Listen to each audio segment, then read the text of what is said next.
समाज तालुक्यात आहे विशेष म्हणजे. ज्या विषयावर कितीतरी सभा प्रत्येक जयंतीत मोरे सर असतील, चरण भाऊ असेल, गंजू असेल, दत्तराज भाऊ असेल, आणखी कोणी असेल, ज्यानं भाषण केलंय फक्त वर्गीकरणावर.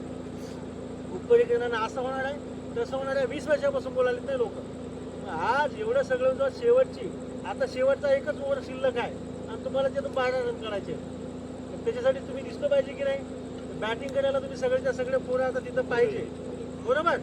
तुम्ही सगळ्या पोरांना विनंती आहे, तुम्ही काय नियोजन करता करा. अखिलची गाडी आणखी कुणाकुणाची ऑटो आहे ते करा. घराला तुम्ही आम्हाला 1 रुपया देऊ नका. तुम्ही तुमच्या घराला 50-50 रुपये काय लावता ते लावा. तुमच्या 2-3 ऑटो गाडी तुमची करा आणि तुमचं तुम्ही या. 11ला येणे, 3 वाजता वापस येणे, फक्त 4 घंट्यासाठी. तुमच्या आयुष्यातले फक्त 4 घंटे समाजाला द्या. त्या लोकांचे 40-40 वर्ष समाजाला द्याले. तुम्ही जर 4 घंटे देऊ शकले नाही आणि जर का लोकसंख्या दिसली नाही तर पुढे याच्यानंतर मोर्चा जीवतीमध्ये काढायची हिंमत कोणी नाही करणार. आणि दुसरी गोष्ट, पाऊस पडला होता, झड लागली होती, काही नाटकं करायचे नाही. शेतामध्ये खात टाकताना पाऊस पडते, घोंगड्या पांघरून घेतो, टाकतोस की नाही. त्या दिवशी मोठा पाऊस मुसळधार येणार असं समजा. पण त्या मुसळधार पावसातही मोर्चा निघणार म्हणजे निघणार. मोबाईल सगळे आपण एका डबड्यात गाडीतून टाकून ठेवून ओलं होत जाऊन एक दिवस समाजासाठी सगळ्यांना ओलं होणार. आपलं नशीब उघड राहिली तर नशीब, नाही झालं तर भिजत जाऊ. पण मोर्चा 100% यशस्वी करायचं आणि ते यामध्ये तुमची दखल घ्यावं. हेच बातम्या, हेच पेपरची कात्रणं, हेच आपले सगळं आमदार घेऊन तिथं बोलणार आहेत की बघा जिवतीच्या तालुक्यातलं एवढ्या ग्रामीण भागात एवढा आक्रोश आहे. हेच फुटेज आपल्याला जाणार आहेत. त्याच्यामुळे तुम्हाला सगळ्यांना तुम्ही नियोजन आता उद्यापासून करा. ते पॉम्पलेट येतो घरातल्या प्रत्येक बाईला आणि माणसाला दाखवा.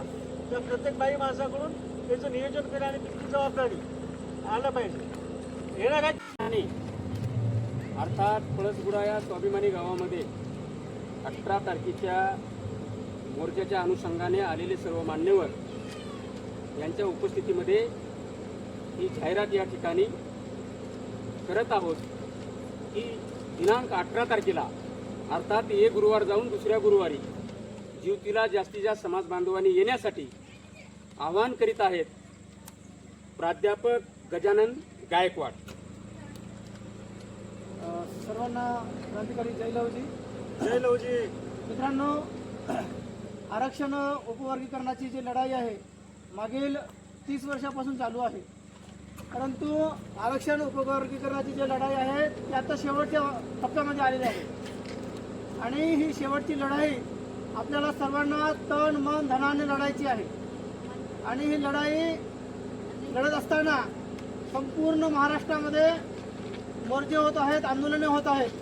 आणि तसाच एक भव्य मोर्चा चंद्रपूर जिल्ह्यामध्ये मातंग समाज आपल्या मोठ्या प्रमाणामध्ये जिवती तालुक्यात आहे. आणि एक जिल्हास्तरीय एक मोठा मोर्चा आपण जिवतीला 18 तारखेला ठेवलेला आहे. आणि 18 तारखेला प्रत्येक गावामध्ये आपण प्रत्येक गावातून प्रत्येक खेड्यातून युवक महिला सर्व लोक